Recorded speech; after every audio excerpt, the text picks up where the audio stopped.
Hello my dear students, तो कैसे आप सब लोग। देखिए, आज हम क्लास 7th का चैप्टर नंबर 14 को कवर करने जा रहे हैं और हमारे चैप्टर का नाम है ए विजिट टू ओरछा। राइट। शुरुआत करने से पहले मैं आपको बताना चाहूँगा कि यदि आप इंग्लिश बेसिक लेवल से सीखना चाहते हैं, स्टोरी के थ्रू सीखना चाहते हैं, तो हमारा एक और चैनल है जिसका नाम है let's talk with Arvind official, जिसकी लिंक आपको डिस्क्रिप्शन बॉक्स में मिल जाएगी। यदि आप इंग्लिश सीखना चाहते हैं बेसिक लेवल से, तो वहाँ पर स्टोरी की सीरीज चल रही है, वहाँ पर जाकर आप विजिट कर सकते हैं। साथ ही यदि आप स्कूल स्टूडेंट से हैं तो आप इस चैनल पर बने रहिए, क्योंकि इस पर चैनल पर हम स्कूल से रिलेटेड जितने भी कंटेंट रहेंगे उनको हम अपलोड करने वाले हैं। राइट। तो आज का जो हमारा चैप्टर होने वाला है ए विजिट टू ओरछा। ठीक है। विजिट का मतलब क्या होता है? विजिट मतलब होता है यात्रा, और ओरछा मतलब ओरछा की प्लेस है जहाँ पर ये विजिट हो रही है ना, यानी कि ओरछा की यात्रा। क्लियर है? चलिए शुरुआत करते हैं आज की क्लास को हम, जिसमें हमारे पास में हेडलाइन में 3 लाइन दे रखी हुई है, जिसमें दे रखा है have you seen any old temple, है ना। यहाँ पर दे रखा है इंट्रोगेटिव सेंटेंस है, प्रेजेंट परफेक्ट टेंस का यूज़ किया गया है। इसका मतलब क्या हुआ कि क्या आपने कभी, है ना, किसी पुराने मंदिर को देखा है। टेम्पल में से मंदिर, सीन में से वहाँ पर देखना। ठीक है। चलिए दूसरी है do you know when it was built. पहले लाइन में दे रखा था कि क्या आपने कभी किसी मंदिर को देखा है। दूसरा ये पूछ रहे हैं कि क्या आप जानते हैं कि यहाँ जो मंदिर आपने कभी देखा है तो यहाँ कब बनाया गया था। तीसरी लाइन में इन्होंने पूछा है वेयर इज इट सिचुएटेड, यह कहाँ पर स्थित है। ठीक है। तो एक वर्ड आ रहा है हमारे पास में सिचुएटेड, जिसका मतलब क्या होता है? स्थित होना। तो यहाँ पर हम आगे जो वर्ड सीखने वाले हैं जो इस चैप्टर में कुछ डिफिकल्ट हो सकते हैं। एक तो हमारे पास में आ गया सिचुएटेड। सिचुएटेड का मतलब क्या होता है? स्थित होना। और एक और नया वर्ड हमारे पास में आने वाला है इस चैप्टर में जो हम पढ़ने वाले हैं, जिसका मतलब क्या होता है? स्ट्रक्चर। स्ट्रक्चर का मतलब होता है आकार। ठीक है। चलिए आगे बढ़ते हैं हम।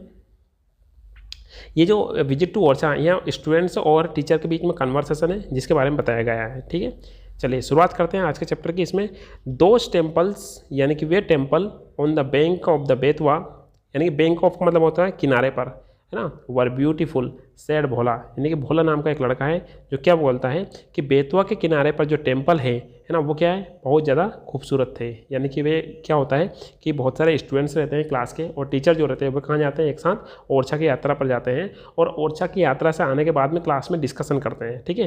तो भोला नाम का एक जो लड़का है वो ये बोलता है, भोला नाम का, एक मिनट इसको मैं थोड़ा सा रब कर देता हूँ मैं इसको। ठीक है। भोला नाम का जो लड़का है वो क्या बोलता है कि बेतवा नदी के किनारे पर जो टेम्पल्स थे, है ना, वो क्या थे? बहुत ज़्यादा ब्यूटीफुल थे। ठीक है। आगे देखते हैं। बट टीचर सेड, टीचर बोलते हैं, बट टीचर सेड, है ना, दे वर छत्रीज नॉट टेम्पल्स सेड सचिन। लेकिन सचिन बोलता है कि टीचर ये बोल रहे थे कि वे टेम्पल नहीं थे, वो क्या थे? छत्रीस थी। 1 सेकंड में इरेजर में कुछ टेक्निकल प्रॉब्लम आ रही है, मैं इसको थोड़ा सा कर देता हूँ।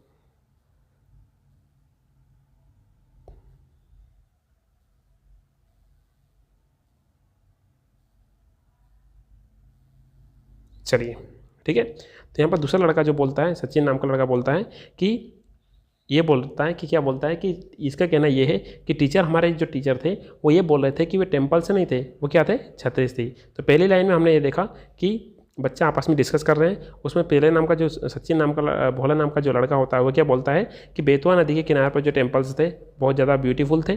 वहीं पर दूसरा जो लड़का होता है, सचिन जो होता है, वो ये बोलता है कि टीचर हमारे कह रहे थे कि वे टेम्पल से नहीं थे, वे क्या थे? छत्तीस थी। आगे देखते हैं चैप्टर में हम क्या होता है। चलिए, है ना। अब कौन बोलता है? आज करे शोभा। शोभा क्या कहती है? डू यू मीन अम्ब्रेलास, क्या तुम्हारा मतलब अम्ब्रेला से है? अम्ब्रेला मतलब छाता, क्या तुम्हारा मतलब छाते से है? ठीक है। आगे देखते हैं। नो नॉट अम्ब्रेलास, अम्ब्रेला से नहीं है। टीचर ने कहा था कि टीचर ने कहा था कि सम बिल्डिंग्स आर कॉल्ड छत्रीस। टीचर ने कहा था कि कुछ इमारतें, बिल्डिंग्स मतलब इमारतें, टीचर ने कहा था कि कुछ इमारतें ऐसी होती है जो इनको क्या कहा जाता है? छत्रीस कहा जाता है। अच्छा, उनको छत्तीस क्या कहा जाता है ना? ड्यू टू, क्या ना, के कारण, देयर फॉर्म, फॉर्म इनसे होता है आकृति, है ना, और स्ट्रक्चर का मतलब होता है आकार। ठीक है। फॉर्म और स्ट्रक्चर दोनों का मतलब लगभग सिमिलर है। ठीक है। तो ये बोल रही है, क्या बोलने की कोशिश कर रही है? ये बोलने की कोशिश कर रही है नो नॉट, है ना, लेकिन टीचर ने कहा था कि, है ना, कि कुछ बिल्डिंग्स ऐसी होती है जिनको छत्तीस कहा जाता है ना, due to their form and structure, यानी कि उनकी बनावट के कारण, उनके आकार के कारण उनको छत्तीस कहा जाता है ना। ये आंसर कौन देता है? आंसर सचिन। ये आंसर कौन देता है? सचिन बोलता है ऐसा कि टीचर ने हमारे कहा था कुछ इमारतें ऐसी होती है जिनको छत्तीस कहा जाता है, क्योंकि उनकी कुछ आकृति रहती है वो डिफरेंट प्रकार की होती है। ठीक है। चलिए आगे देखते हैं। सुन, यहाँ से सुन there was much noise, noise means क्या होता है, आवाज़, इन क्लास 7th, यानी कि जल्दी, सुन मीन्स जल्दी, जल्दी क्लास 7th में बहुत ज़्यादा आवाज़ हो जाती है। बिकॉज यानी क्योंकि they were all discussing, discussing means क्या होता है, चर्चा करना। देयर विजिट टू ओरछा, यानी कि विजिट मीन्स यात्रा, है ना। तो क्या होता है कि क्लास में बहुत जल्दी बहुत ज़्यादा आवाज़ हो जाती है, क्योंकि वे सारे के सारे जब वे ओरछा गए थे उसके बारे में चर्चा कर रहे थे या डिस्कस कर रहे थे। All of them, all of them का मतलब होता है सभी के सभी। All of them were happy, सभी के सभी क्या थे, हैप्पी थे। All of them were happy and excited, excited means क्या होता है, एक्साइटेड मीन्स होता है उत्तेजित होना, है ना, या आश्चर्य से भरे हुए होना, ठीक है। तो all of them were happy, सारे के सारे बच्चे खुश थे और एक्साइटेड थे। किस बात से एक्साइटेड थे, तो डिस्कस, डिस्कस मीन्स चर्चा करने के लिए। देयर विजिट, यानी कि जब वो विजिट किया था, उन्होंने यात्रा की थी, है ना, उस यात्रा को बार बार चर्चा करने के लिए वो क्या थे, बहुत ज़्यादा खुश थे और एक्साइटेड भी थे, ठीक है। आगे देखते हैं। I have seen a word, है ना, ऑन द बोर्ड, यानी कि कौन बोलता है ये, सेड आसमा, आसमा नाम की एक लड़की होती है, वो क्या बोलती है कि I have seen a word on the board near those छतरी सेनोटेफ। यहाँ पर एक वर्ड आ रहा है सेनोटेफ, ठीक है। इसका मतलब क्या होता है, ध्यान सुनना। सेनोटेफ का मतलब होता है स्मारक, ठीक है। इसको पूरा ट्रांसलेट करूँगा लेकिन बताने की कोशिश करूँगा। जैसे कोई शहीद हो जाते हैं या कोई जिनकी देहांत हो जाता है, तो उनकी याद में कोई मेमोरी के टाइप बना दिया जाता है। जैसे गांव में आप देखोगे छोटे छोटे मंदिर टाइप बना दिए जाते हैं, है ना, शहादत के रूप में बना दिए जाते हैं, तो उनको क्या बोलते हैं, सेनोटेफ बोलते हैं। इसको हम आगे जा करके इस चैप्टर में कवर करने वाले हैं, लेकिन फिलहाल हम इस बात को समझने की कोशिश करेंगे कि अब इसकी बारी आती है। ये आसमा के नाम की, आसमा नाम की एक लड़की, ये बोलती है कि I have seen a word on the board, यानी कि बोर्ड नियर दो छत्रीस, यानी कि जो छत्रीस थी, है ना, उसका जो बोर्ड लगा हुआ था, उसके बोर्ड पर मैंने कुछ शब्द लिखे हुए देखे थे, एक शब्द दिखा हुआ था, ठीक है। आई विल आस्क, मैं पूछूंगी इट्स मीनिंग, मैं इसका मीनिंग पूछूंगी। कौन बोलती है, आसमा बोलती है, ठीक है। यहाँ पर सेनोटेफ का मतलब क्या होता है, स्मारक होते हैं, ठीक है, जिनको गाँव में छतरी भी बोलते हैं, ठीक है। आगे देखते हैं। अब कौन बोलता है, रमेश बोलता है। Ramesh said I would like to know, मैं जानना चाहता हूँ, the names of the two rivers, names of the two rivers, rivers मतलब नदियों के, यानी कि दो नदियों का नाम जानना चाहता हूँ। दैट जो we saw flowing eight Orchha, यानी कि मैं उन दोनों नदियों का नाम जानना चाहता हूँ जो हमने ओरछा में बहते हुए देखी थी, ठीक है। अब यहाँ पर दो वर्ड आ रहा है हमारे पास में, यहाँ पर आ रहा है फ्लोइंग, फ्लोइंग का मतलब होता है बहना, यानी कि जल का बहना, ठीक है। तो फॉर्म मीन्स होता है आकार, फ्लोइंग मीन्स तो बहना, और सेनोटेफ मीन्स क्या होता है, स्मारक, ठीक है, जो किसी की याद में बनाए जाते हैं, ठीक है। आई होप आपको यहाँ तक समझ में आया होगा। आगे देखते हैं, आगे देखते हैं। चलिए यहाँ पर आ रहा है हमारे पास में, yes what do you want to ask me, there teacher mister Shah asked as he entered the class, यानी कि एक जो लड़का होता है, कौन होता है, रमेश बोलता है कि मैं उन नदियों के बारे में पूछूंगा जो बह रही थी। तो आप क्या होता है, यहाँ पर टीचर क्लास में एंटर कर देते हैं, टीचर क्लास में एंटर कर देते हैं, और वो क्या बोलते हैं, है ना, what do you want know, what do you want to ask me, तुम मुझसे क्या पूछना चाहते हो। देयर टीचर मिस्टर शाह, यानी कि उनके टीचर का नाम क्या है, मिस्टर शाह है। वे पूछते हैं या कहते हैं, ऐसे यानी कि जैसे ही इंटर द क्लास, यानी कि मिस्टर शाह जैसे ही क्लास में एंटर करते हैं, आते हैं, तो वे पूछते हैं, कहते हैं कि आप मेरे से क्या पूछना चाहते हो, ठीक है। क्लियर है। आगे देखते हैं,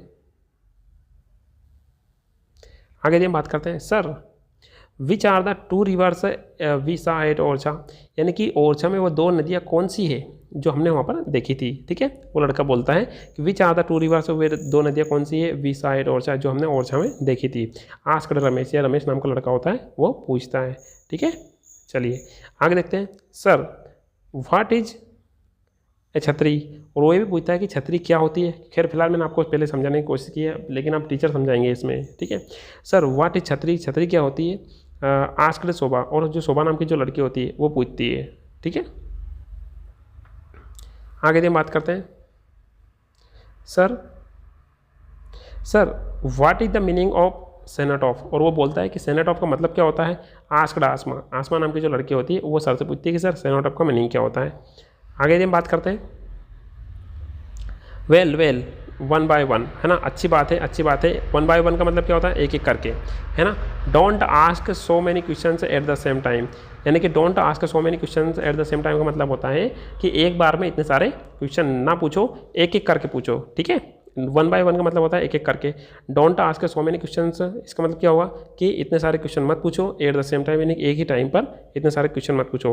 हाँ, और स्वाभाविक सी बात है कि यदि इतने सारे क्वेश्चन किसी से एक साथ पूछ लिया जाए तो वो एक बार में एक ही क्वेश्चन का आंसर दे पाएंगे, कोई सा भी आदमी हो, ठीक है। तो टीचर बोलते हैं कि अच्छी बात है, एक एक करके क्वेश्चन पूछो, इतने सारे क्वेश्चन ना पूछो एक ही बार में, ठीक है, क्योंकि वे एक ही बार में एक क्वेश्चन का आंसर दे पाएंगे।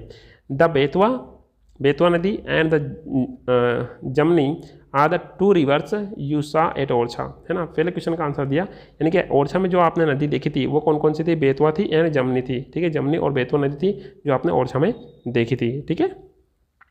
नेक्स्ट हम बात करते हैं द मीट एट ओरछा, और वे कहाँ मिलती है, ओरछा में मिलती है। डू यू नो, क्या आप जानते हो, what is the meeting place of reverse called, है ना। अब टीचर बोलते हैं, है ना, टीचर बोलते हैं कि जहाँ पर जो नदियाँ मिलती है, दो नदी एक साथ मिलती है, उस नदी के पॉइंट को क्या बोलते हैं, ठीक है। मीटिंग प्लेस, जो मीटिंग प्लेस यानी जो मिलने का स्थान होता है, उस स्थान को क्या बोलते हैं, ठीक है। क्लियर है, चलिए आगे देखते हैं। संगम सैड सचिन, सचिन नाम का जो लड़का होता है वह बोलता है संगम, ठीक है। यस सचिन वेरी गुड, ये कौन बोलते हैं, सर बोलते हैं कि बिल्कुल हाँ सही बोल रहे हो, वेरी गुड, बहुत अच्छी बात है। यानी जो दो नदियाँ मिलती है उसको अपन क्या बोलते हैं, संगम बोलते हैं। The word for Sangam in English is confluence, यानी कि संगम जो वर्ड होता है इसको इंग्लिश में हम क्या बोलते हैं, कन्फ्लुएंस बोलते हैं। यानी कि जब दो नदियाँ जो होती है ना, दो नदियाँ जो होती है ना, ये जो एक साथ मिल जाती है, आगे जाकर के एक साथ मिल जाती है, इसको अपन क्या बोल देते हैं, संगम बोल देते हैं, ठीक है। और इसको इंग्लिश में क्या बोलते हैं, इस संगम को, है ना। The word for Sangam in English is confluence, यानी कि इंग्लिश में इस वर्ड के लिए क्या है, कन्फ्लुएंस है, ठीक है। आगे हम बात करते हैं, जिसमें दे रखा हुआ है can you tell me another place where rivers meet, है ना। आस्क द टीचर, अब टीचर क्या बोलते हैं कि क्या तुम मुझे और ऐसे प्लेस का नाम बता सकते हो, ऐसी जगहों के नाम बता सकते हो, है ना, जहाँ पर क्या होता है कि जो नदियाँ होती है वो मिलती है, ठीक है। कौन बोलते हैं, ये टीचर बोलते हैं। अब बच्चों की बारी आती है। The Ganga the Jamuna and the Saraswati meet at Allahabad answered Sachin, यानी कि सचिन बोलता है कि गंगा नदी होती है, जमुना है और सरस्वती है, ये एक ऐसी नदी है जो इलाहाबाद में तीनों आपस में मिल जाती है। जैसे ये गंगा, ये जमुना और ये सरस्वती, इस तरीके से तीनों नदी आकर के मिल गई, तो इसको क्या बोलते हैं उन्होंने, इलाहाबाद, यानी कि इलाहाबाद ऐसा जगह है जहाँ पर ये तीनों नदी आकर के मिल जाती है, ठीक है। क्लियर है, अच्छा ये सचिन जवाब देता है। यस, कौन बोलते हैं, टीचर बोलते हैं। Yes the meeting of place of three rivers in Allahabad is called Sangam, ठीक है।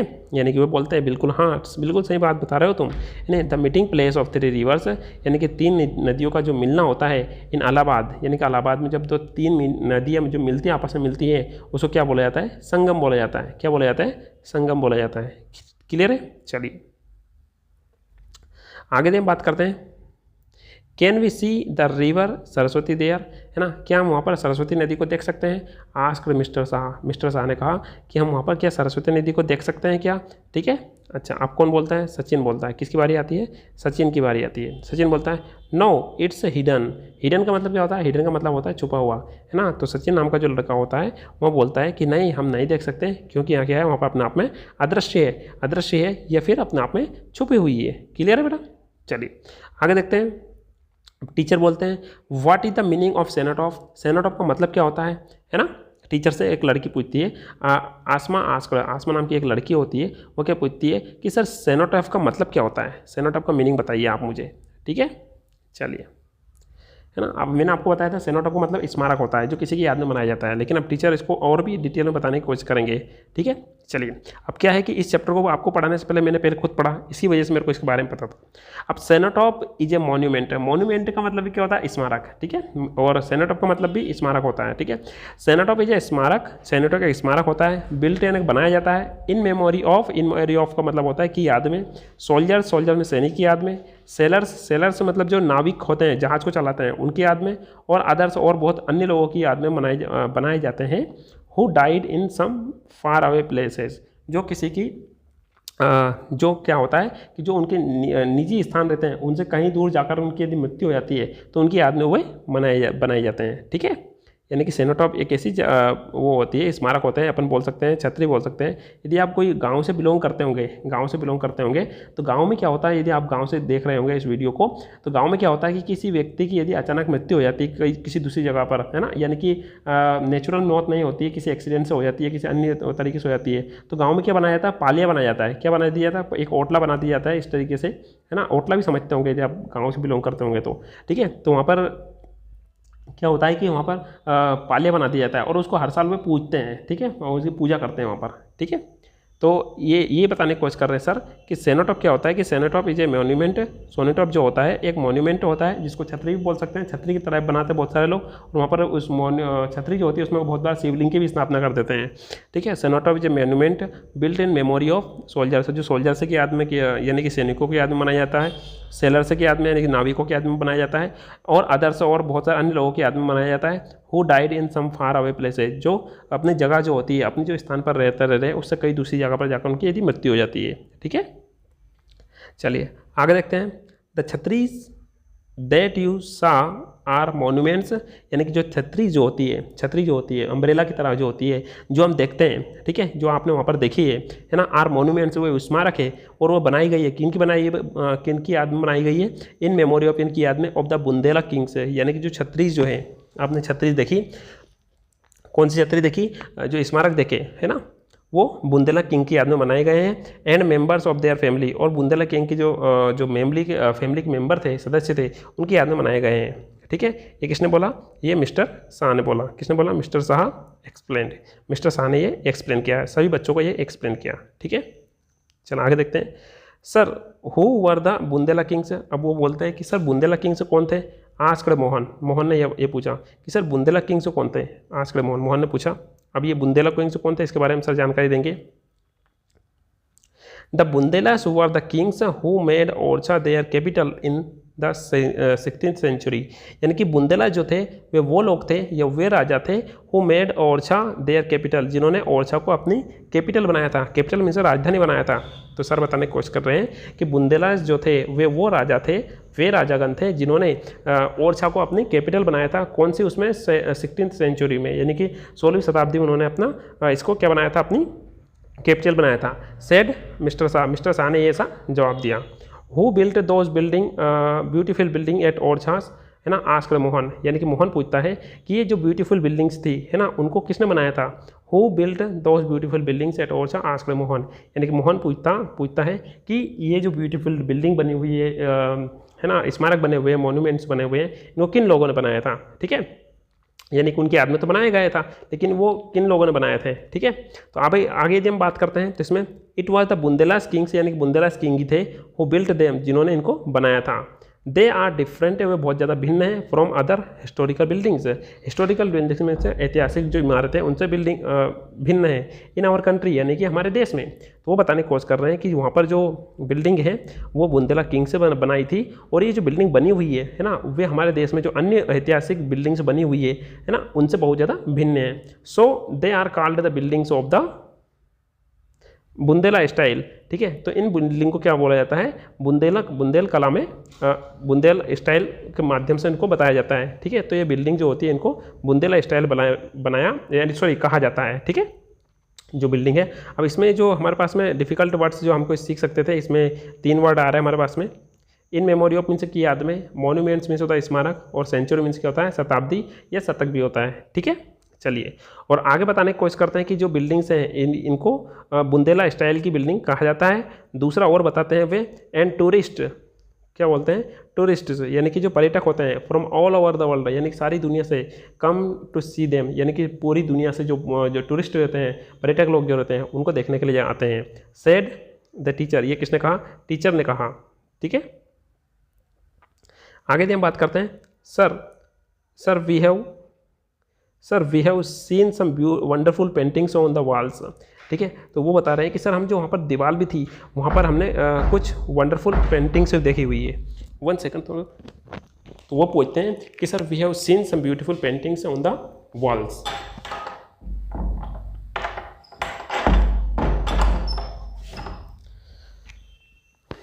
सेड सविता, कौन बोलती है ये, सविता बोलती है, क्या बोलती है कि सर हम वहाँ पर जो बिल्डिंग्स हैं वहाँ पर कुछ ब्यूटीफुल बिल्डिंग से देखी है, कहाँ पर वॉल्स भी देखी है, यानी कि वहाँ की जो दीवार थी वहाँ पर हमने कुछ ब्यूटीफुल पेंटिंग्स देखी हुई है। किसके बारे में बोलती है कि हमने वहाँ पर कुछ वंडरफुल में से होता है आश्चर्यजनक, है ना, कुछ आश्चर्यजनक हमने दीवार देखी है, पेंटिंग्स देखी है वंडरफुल, और कहाँ पर वॉल पर, वहाँ की जो दीवार थी उस पर हम पेंटिंग देखी है। ठीक है, अब उसके बारे में पूछते हैं। Yes the walls of every building in Orchha are decorated, यानी कि ओरछा में जितनी भी वॉल्स हैं, दीवाल्स हैं, उनको डेकोरेट किया हुआ है विथ पेंटिंग्स मीन्स कलाकृतियों से। ठीक है, और डेकोरेट मीन्स क्या होता है, सजाया गया। ठीक है, तो वो बोलते हैं कि वहाँ पर ओरछा में जितने भी जो वॉल्स हैं, दीवारें हैं, है ना, उनको बहुत सारी कलाकृतियों से सजाया गया है। ठीक है, चलिए आगे हम बात करते हैं। दे आर कॉल्ड मुराल्स, है ना। मुराल्स का मतलब होता है भित्ति चित्र। भित्ति चित्र का मतलब क्या, आप देखो, आप इसमें चैप्टर में अपन देखने की कोशिश करेंगे। इसमें देखो ये इसमें दे रखा है, इसमें भित्ति चित्र है। ठीक है, यानी कि इस तरीके से पेंटिंग्स बनाई जाती है, यानी कि वो जो दीवार जो रहती है उसको उकेर करके टोच करके, है ना, छीने हथौड़े से बना करके इस टाइप से बनाई जाती है वहाँ पर टोच करके। ठीक है, तो वहाँ बोलते हैं। और इसको मुराल्स का मतलब क्या होता है हिंदी में, मुराल्स को हम हिंदी में बोलते हैं भित्ति चित्र। ठीक है, क्या बोलते हैं, भित्ति चित्र। तो क्या बोलते हैं ये, दे आर कॉल्ड मुराल्स, यानी कि जो पेंटिंग्स बनी हुई है उनको क्या बोलते हैं, मुराल से बोलते हैं। ये हिंदी में बोले तो भित्ति चित्र बोलते हैं। इन the 16th and 17th centuries, यानी कि 16वीं और 17वीं शताब्दी में क्या होता है, द मुरल work reach a great height in India. Great height in India मतलब बहुत ऊंची उपलब्धि प्राप्त कर ली थी। ठीक है, तो जो भित्ति चित्र का जो कार्य था, है ना, 16वीं शताब्दी और 17वीं शताब्दी में भित्ति चित्र का जो कार्य था उसने ग्रेट हाइट प्राप्त की थी। कहाँ पर, इंडिया में, यानी कि भारत में बहुत ज़्यादा ऊंचाई उसने प्राप्त की थी। ठीक है, चलिए क्लियर है, आगे देखते हैं।